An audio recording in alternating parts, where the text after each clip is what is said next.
Welcome to the MamasteFit podcast. On this episode, we have Sam here to share her two birth stories. Her first one was a C-section after an induction for high blood pressure that arose during her pregnancy. And with her second, she sought out a supportive provider to have a vaginal birth after cesarean, even though she had to be induced for preeclampsia. Welcome to the MamasteFit podcast. This is Gina, perinatal fitness trainer and birth doula. And I'm Roxanne, labor and delivery nurse and student midwife. And this is the MamasteFit podcast, where we empower you on your prenatal fitness, birth, and postpartum return to fitness journey. Our podcast shares how to move throughout your pregnancy to stay strong and comfortable, because pain is not a requirement of pregnancy. Understand the science of birth and how to approach recovery after birth. We share our personal experience as mothers navigating this stage in our lives, plus our professional expertise as birth workers and fitness professionals. Our goal is to help you feel confident as you navigate the perinatal timeframe for an empowering pregnancy, positive birth, and postpartum journey. We are glad to have you with us on this journey and that you have chosen us to support you. Welcome to the MamasteFit podcast, Birth Story Fridays. On this episode, we have Sam here to share her two birth stories. Her first was a C-section after an induction, and then her second was a VBAC, also after an induction. Thank you so much for being here, Sam. Thank you for having me. Of course. I'm happy to be here.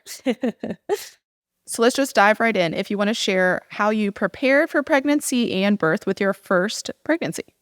My first pregnancy was pretty uneventful. I definitely tried to prepare as much as I could. It was COVID, so there were a lot of virtual birth courses popping up.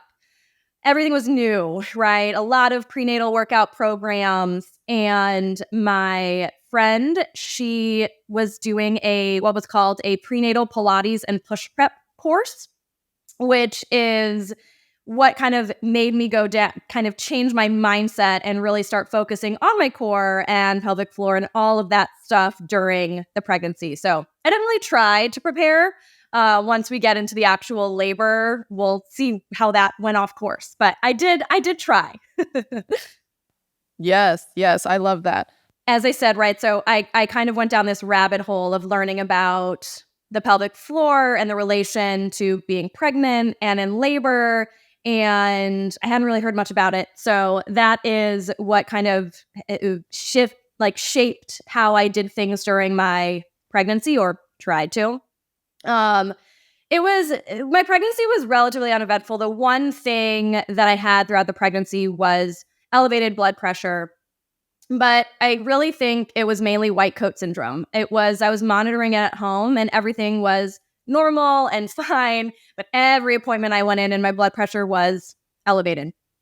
They sent me to triage actually 2 times, one pretty early on as well for the blood pressure monitoring, but as soon as I got there and I laid down and relaxed, everything went back to normal. Everything was fine. Nothing was problematic with my labs or anything like that. But it did start to creep up in the end, even at home.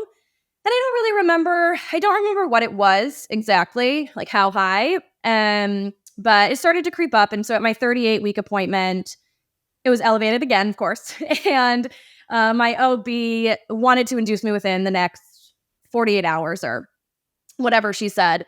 She kind of said, well, you could just go right now if you wanted. And I actually had a hair appointment the next day. And I was like, well, if I can come tomorrow, I would like to get my hair cut and then I will come in. And she was totally fine with that. There was no issue. I know. We'd scheduled it for the next evening. And I took that day to try to digest everything that I had learned. So with the course that I took and the information from Instagram and wherever I was getting it at the time, I really tried to just take that all in so that I could use it in the labor. And I did originally want a doula, but because of COVID, only one support person was allowed in the room at the time. And, I chose my husband, what can I do? And and we can only do so much, but we really just tried. So, I had him practicing hip squeezes, the day that we were going to go in for the induction, right? And kind of reviewing everything that I thought would be helpful. But I just was not prepared. I wasn't prepared at all. And I ended up so my labor was 40 hours total. and it ended with a C-section. So I really think it was kind of your typical cascade of intervention story, right? I think they started with the misoprostol, and I can't remember if they did the Foley at the same time now. I can't even remember, but I did have both. So they started that around 9 p.m. at night. And I just chilled overnight, I guess. Couldn't really sleep, but I don't think I was feeling much at that point. And the next afternoon, I was still only 4 centimeters. So I really hadn't progressed that much, at least according to what it seemed like the team wanted. It definitely seemed like they wanted things to move more quickly. And because they kept saying, okay, well, you're only here and you were only here X amount of time ago. So I definitely kind of had that, rushing from them. And this is where, of course, would have loved a doula to jump in and help with the timing of things. But they broke my water at that point, and that is really when the pain increased. But I was totally fine before. I didn't really have any strategies for pain. Now, in hindsight, I really didn't have any. But I was totally fine up until that point. Then the pain increased with the water breaking, and I had no pain management techniques at all.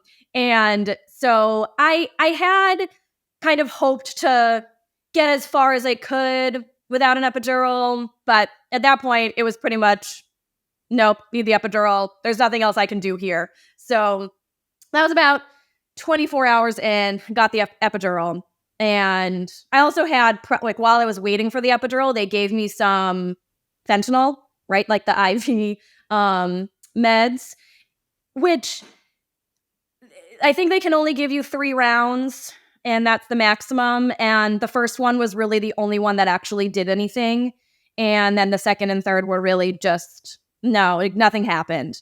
And definitely made me relaxed, but was very short-lived. So there was another night, I was able to rest with the epidural, at least, not have any pain, couldn't really sleep.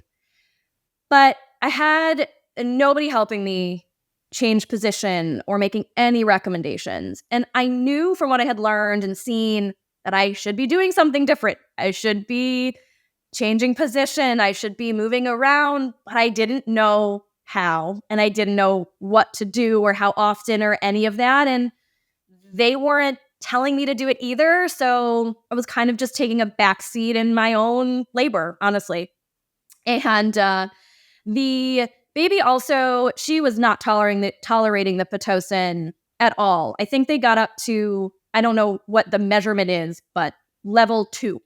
They couldn't get any farther than that. Every time they increased it, just 1 or to 2, her heart rate would drop. So that wasn't helping anything, I guess. And I did ultimately get to 10 centimeters fully faced, and I pushed for a few hours. In a couple hours into pushing, I find out she's sunny side up.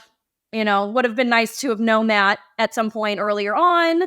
And she got stuck. And actually, when she came out, she did have a bump on her head. Like, you could tell that that's exactly where her head was kind of lodged in my pelvis somewhere and where she was hitting.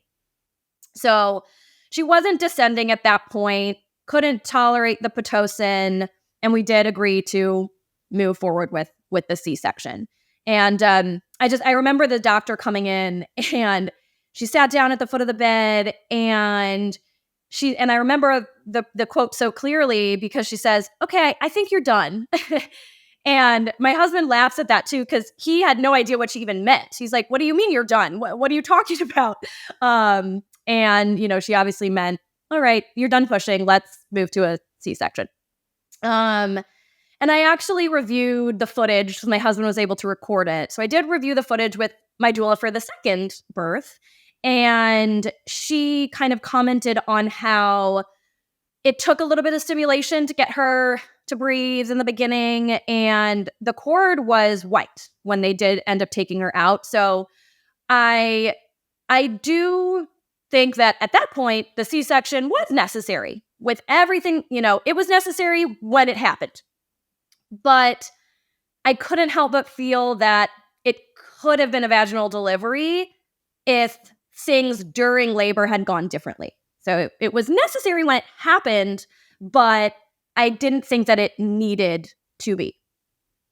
She wasn't a big baby. She was 6 pounds, didn't have a big head. So it was like, this could have happened in different circumstances. So I think, I think I was just, plenty of people get induced and go on to have vaginal deliveries and don't have issues and nothing happened, everything was fine. They broke their water and everything was okay, or they had an epidural and everything was fine. And I was one of the unlucky ones, right, who got induced and things just went off track. So, but, aside from me getting these crazy uncontrollable shakes on the operating table, which they tell me is normal, but aside from that, really the C-section went well. My husband recorded it. I could watch it, which I really liked. And my recovery was smooth. I only needed whatever they acetaminophen and ibuprofen for pain meds, nothing stronger. And I healed really nicely. Very happy to this day with my scar and the way things healed. I got back to walking and working out in a really reasonable time frame. I don't have trauma from it, which is great. I know that there is definite risk, right, for people to have that from C-sections. But it was still major abdominal surgery. Still difficult, still painful. And I knew from super early on, I knew in the moment that if I wanted to have another baby, or if I did have another, that I wanted to avoid a repeat C-section if I could. Especially to then do that recovery with a toddler or another child running around. So, and I also wanted things to go differently in labor. I wanted to feel more in control and know what was happening and why things were being suggested, and do things a little bit more my way, feel less pressured. And there was one specific comment that I remember, that I kind of held on to when the OB was reviewing my birth preferences. And it wasn't the OB that I saw during my pregnancy, but it was the OB who was on call from that practice. And I hadn't met her before. And it's not who I reviewed my preferences with prior to the labor. And I had written something about not holding my breath while pushing, or open glottis pushing, something along those lines. And she says, well, how else do you push a baby out? And how was the end of your pregnancy into your birth story for your first? I didn't push back on her at the time or say anything. It just didn't sit well with me. And she had this attitude kind of every time she was in the room that there was no other way to do things aside from how she wanted to do things. And so that wasn't great. It just wasn't a great environment to be in for me, when I know there are alternatives to most things, whether or not I can wait a little bit or whatever it might be. But I just never really felt like there were any other options. Yeah. So I just wanted things to be different. And I asked at my 6-week appointment if I would be a VBAC candidate, just so I would know. I didn't have to worry about it. I could just know from then that, yes, I was, and great. Moving on. So that was my first story. Yeah. And how was postpartum after the first?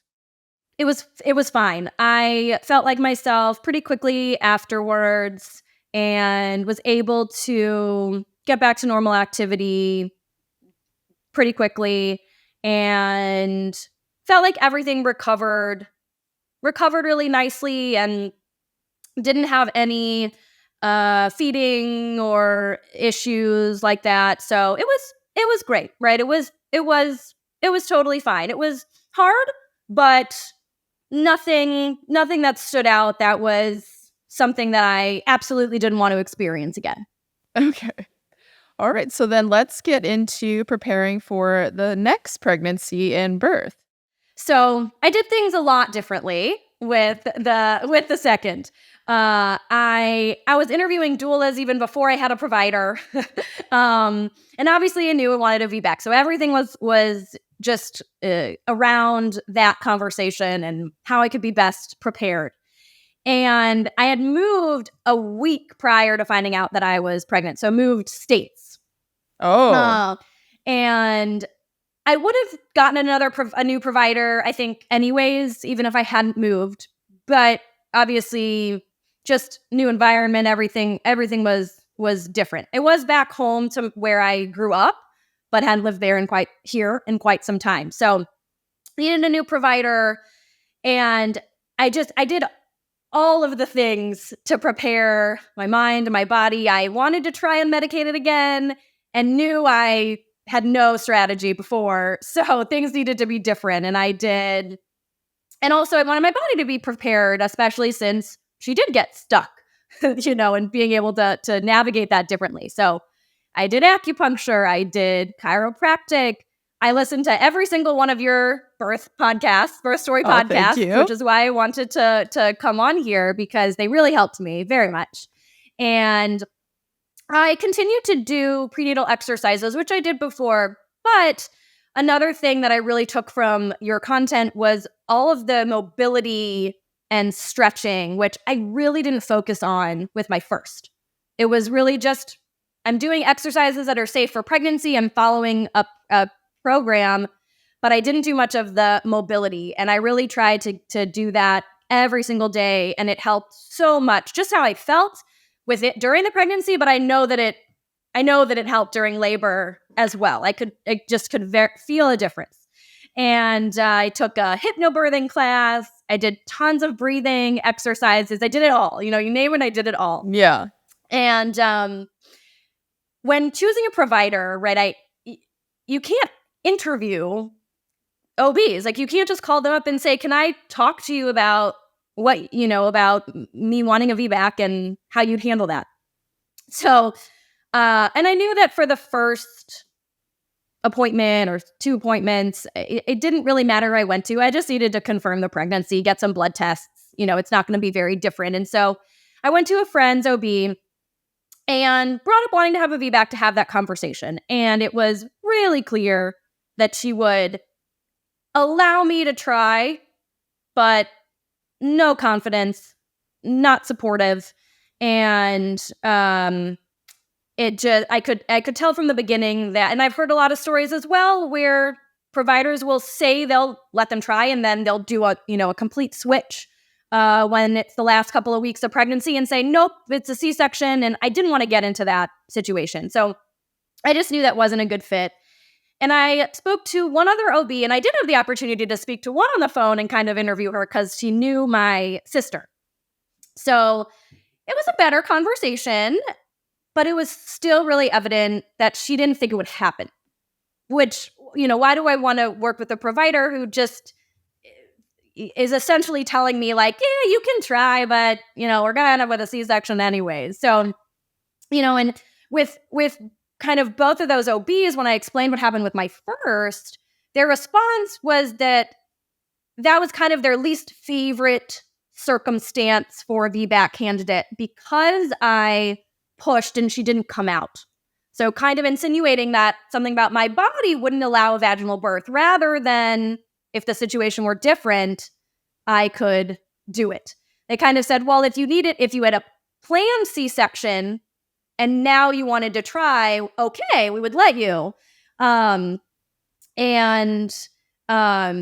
also both wanted to give me an early epidural is what they called it. And I would like to get as far as I can without one. So there were just a lot of conflicting opinions and thoughts about how we would have wanted the labor to go. So I knew that if we were in the situation, I would have a lot of pressure to do some of those things, even if I was saying I didn't want them. Yeah. And I switched to a midwifery practice that operates out of the hospital, which made me feel really, really comfortable because, their philosophy aligned so much more with mine, but I was still in a hospital in case something happened. And that just made me personally feel very comfortable about that situation. Okay. And truly everything was different with the midwives. I have an app with scheduling appointments, and I don't know if this is a like a bug or if this is supposed to happen. But at some point, I could see the length of time, because I'll get into how many times I switched providers, but I could see the length of time that my appointments were scheduled for the midwives versus the OBs. And the midwives, I had a 45-minute time slot. And with the OBs, I had a 10-minute time slot. And so I could tell it was scheduled in the app. That's how much time I had. And I know it's not a individual provider thing. I know there's a lot with the system that can be improved, but you can feel it when you're in the appointments and you don't feel rushed and you can ask the questions and they're not running to the next patient. And so it was just really different. And my first appointment was an hour long. We talked about everything with the VBAC. And alternatively, when we discussed what happened with my first, her reaction was like, yeah, we have similar situations all the time. And this practice is VBAC success rate, cesarean rate, unmedicated rate. They were all so great. And so I knew that it was, the right decision. And they were like, yeah, there's really no indication that you can't have a vaginal birth. Absolutely. Let's do it. So it was great. And it was a no-brainer to choose to work with them. But then on my 20-week scan, I had my first hiccup, which is I had partial placenta previa. So, of course, at that point, I needed a C-section, and had a couple more ultrasounds to monitor. And at 28 weeks, it was still there. So, because it was the third trimester, I qualified out of the midwifery care at that point. Oh no! So, third provider switch at this stage, but I could go back to them. They told me I could go back to them if it went away. And I knew that it still could and just kept hoping that it would. And so I did end up going to the OB with whom I spoke on the phone because she could perform a good C-section. Everything else aside from how she felt about the VBAC was great. So I felt comfortable going there. And at 32 weeks, the preview was gone, which was great. Oh, yay! Which was like, couldn't this have happened a couple weeks earlier? But I was very happy, of course. And, but the baby's growth percentage had dropped at that point. So had to, we were keeping an eye on that and had to do another ultrasound at 36 weeks, but everything was fine. It was cleared. I think I just birthed small babies, but I guess for whatever reason, he was higher percentile in the beginning and I don't, who knows? And then, of course, I'd been monitoring my blood pressure this pregnancy as well, and everything had been great. It was also not elevated in the appointments either, except for one. So at my 36-week appointment, it was slightly elevated, still under the threshold for gestational hypertension. But because I had that one higher reading earlier on, they told me that if I had basically the next time I had an elevated reading, they would recommend induction at 37, like by 37 weeks. And my next appointment was 37 weeks. And I knew that my first elevated reading, I knew why I had it. I was just had so many things happening in a row and I was incredibly stressed. And there was a reason for that elevated blood pressure, but I didn't have them retake it and I didn't do anything about it because it was one time. Yeah. And you thought you were fine. Exactly. And I thought I wanted to avoid the induction. I definitely had it in my mind a little bit that that's what caused the C-section. And I was able, later on when I was induced, I was able to get it out of my head that that's not what caused it, and that helped. But I think the entire pregnancy, I was thinking, well, I don't want to get induced. I don't want that process to happen again. And so I was really trying to avoid that. But I knew that it would be high. Going into my 37-week appointment, I'm so nervous, I know that it's going to be high. And it was. But I did ask to go to triage, and they sent me to triage. And again, it was totally normal at triage, nothing in my urine and my blood, and it was fine at home. So I went home, and the next night, I just felt off. And I put my daughter to bed. I tried to relax and take a bath. And then I took my blood pressure and it was really high. And I called my sister to come over and we went in. And I think I did know something was off, but I think I knew I was going to end up going in because I told my daughter when I was putting her to bed that it was possible that her aunt would be the one to get her in the morning. So I had an idea. And we get into the hospital and I unfortunately had preeclampsia. So that was, what I was obviously trying to avoid. And because of the preeclampsia, technically I was no longer under the midwife's care for the labor. So they did tell me they would be there to deliver the baby and they would kind of keep an eye on me, which was because they just knew that we shared, that philosophy. And this didn't change my ability to be able to deliver the way that I wanted. It's just that I needed to have the hospitalist actually watching over my care and everything. Yeah. So they gave me magnesium pretty quickly, which I reacted really well to. I honestly, in labor, I don't even think I noticed it. Okay, which is great because I hear it can really impact people. But I was restricted to the bed. And I could move around on the bed, but I just couldn't leave the bed. And one of my pain management strategies was using the bath and or the shower. So I was pretty disappointed that I did not have that option since I did want to try again without an epidural. And I knew that would have helped me. And so that was a big bummer for me.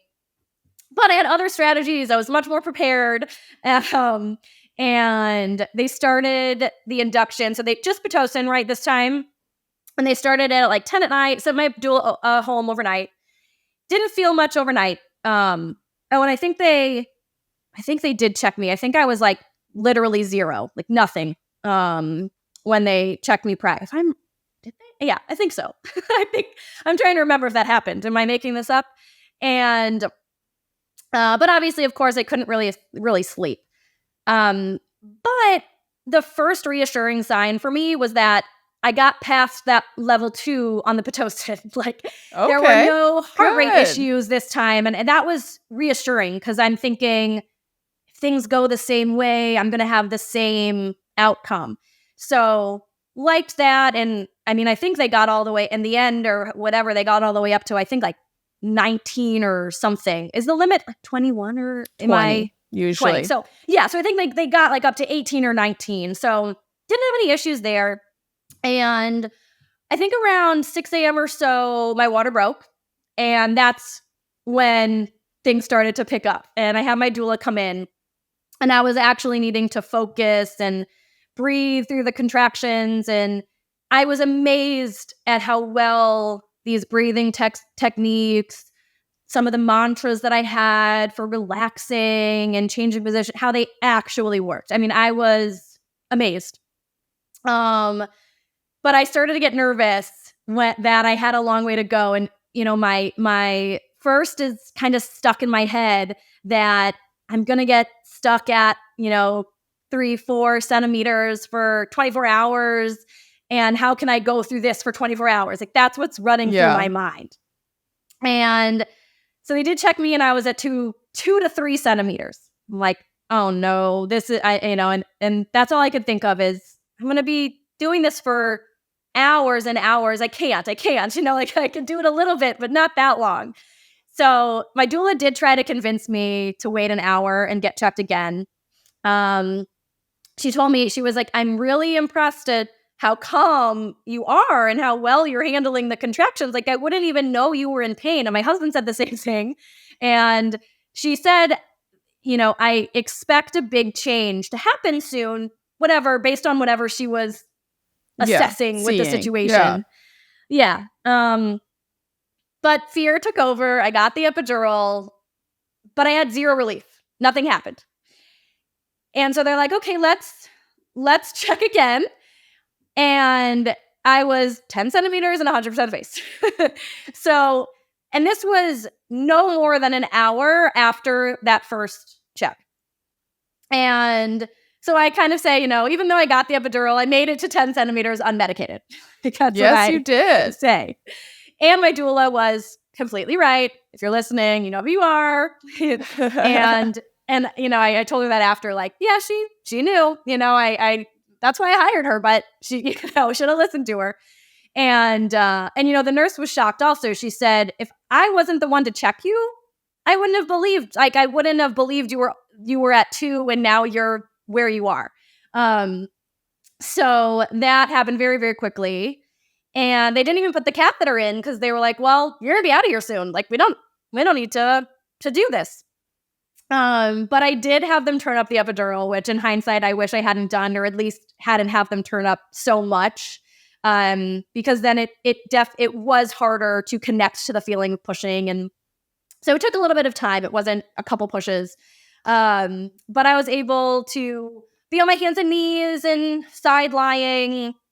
And ultimately they brought a mirror, which actually helped so much to connect to my body and push him out. And I had a small internal tear, and but I did it. And I sent a text we sent a text to my family, and it was of my husband catching the baby. Nothing graphic, but you could see my sock. Yeah. My foot, and I had a compression sock on. So everyone was making fun of that picture for that reason. But I had, sent him that picture. So it was obvious that it was a vaginal birth. It wasn't a C-section. And my dad responded, "You did it your way." And I'm like, yes, I love that. Why should I do it someone else's way? I wanted to do it. That's exactly right. I knew I could do it. I knew that I could with the right support, the right team. And one thing with the recovery, right, when I stood up to move just from the bed to the wheelchair for them to, wheel me into the recovery room. And I guess my body was holding some feeling because I was expecting the feeling of standing up after a C-section, which is essentially your insides are going to fall out. Yeah. And, I stand up and I'm like, oh, I mean, obviously that's not what I'm going to feel, but I hadn't really made the connection. And it was just so interesting that I'm bracing for this feeling, and I stand up and I'm like, oh, that's not what that feels like. This is so much different. This is great.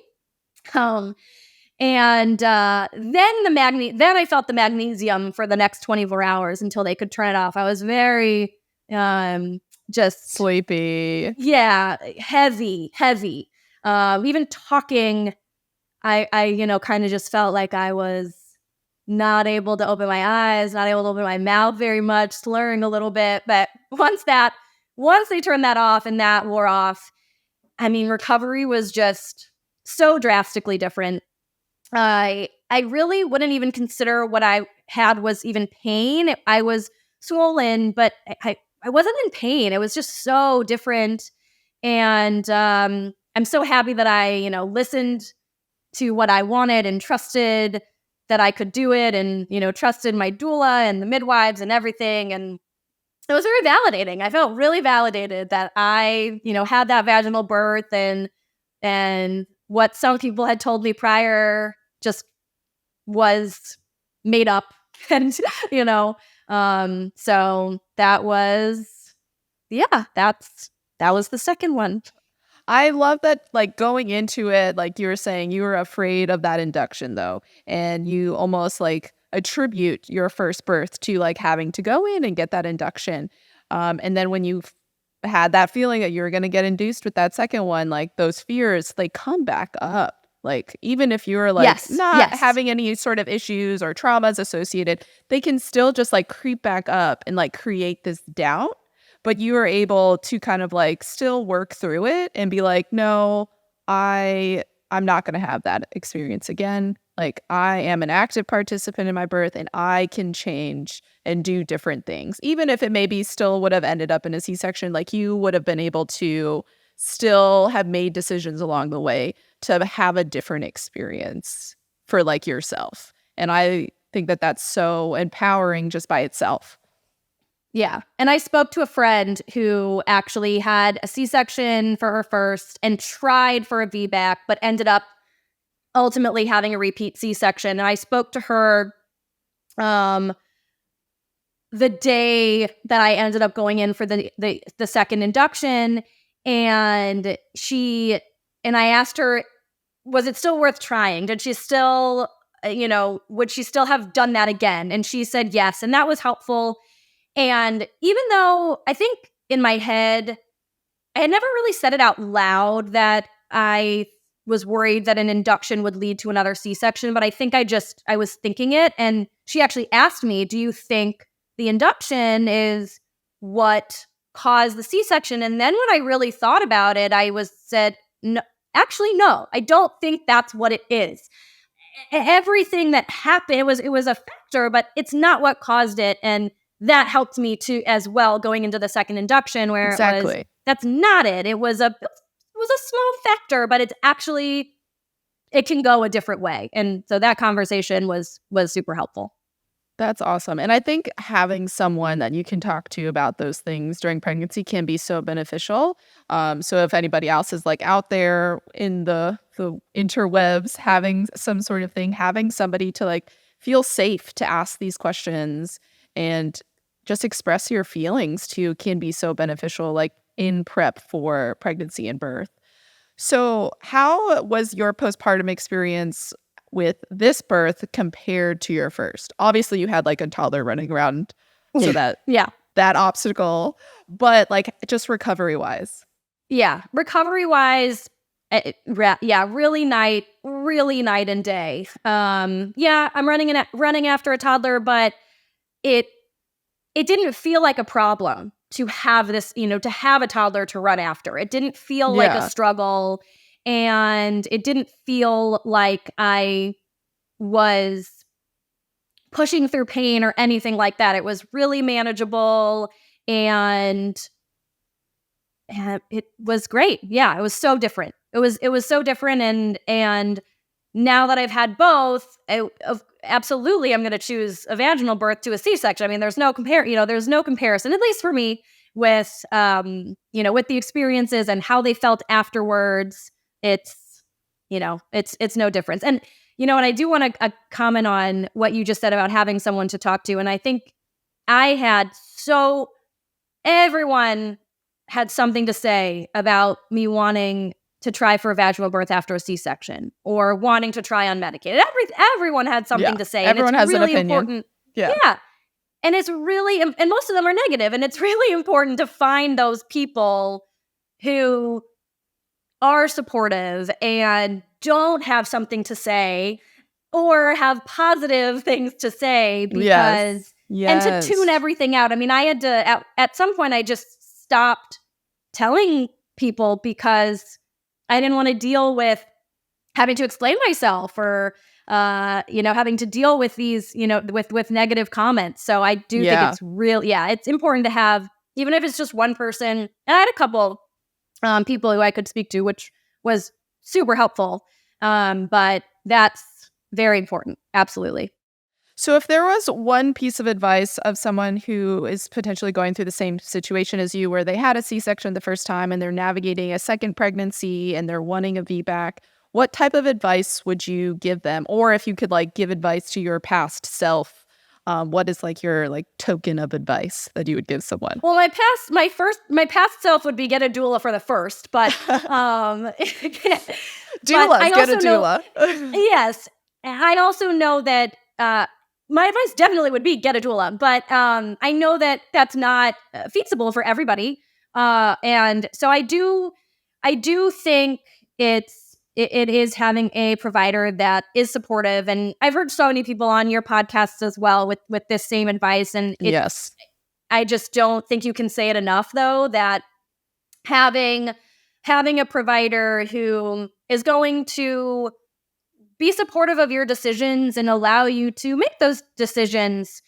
Obviously, they're not going, if I had needed another C-section, I would have gotten another C-section. And I was never trying to, harm myself or my baby or anything like that. I was just, I knew that I could do this safely. And having people there to support you through that who have been in similar situations is was super helpful and is definitely the advice that I would give. And I think the second thing is the honestly, like mobility and breathing exercises. You got to practice them though. You can't just think you're going to be okay in labor. You got to practice them. And I stood with like ice cubes in my hands over the sink, practicing the breathing exercises. And I think that, knowing what's going to help you kind of push through is very helpful. Definitely worth it. Yes, I love that. Both of those little nuggets of advice, they're both really great. But thank you so much, Sam, for coming onto the podcast and sharing both of your birth stories as well as your advice. And I'm so glad that we could have been like a little tiny portion of your birth prep with your VBAC. Yes, well, thanks for having me. I would argue while small, it was still very influential. So definitely appreciate it. Of course. My name is Danielle, and I'm grateful for the MamasteFit postnatal programming because it helped me heal my body and mind after both of my pregnancies. I was able to come back stronger than ever before, and I really love how they build up from the basic building blocks all the way up to personal records. Thank you so much for listening to Sam's 2 birth stories. I really loved her birth stories because it just highlights the importance of finding a very supportive provider. We share about this a lot on the Birth Story podcast, but finding a supportive provider, not just for a VBAC, but also just pregnancy and birth in general, can really have such a huge impact on how our births go.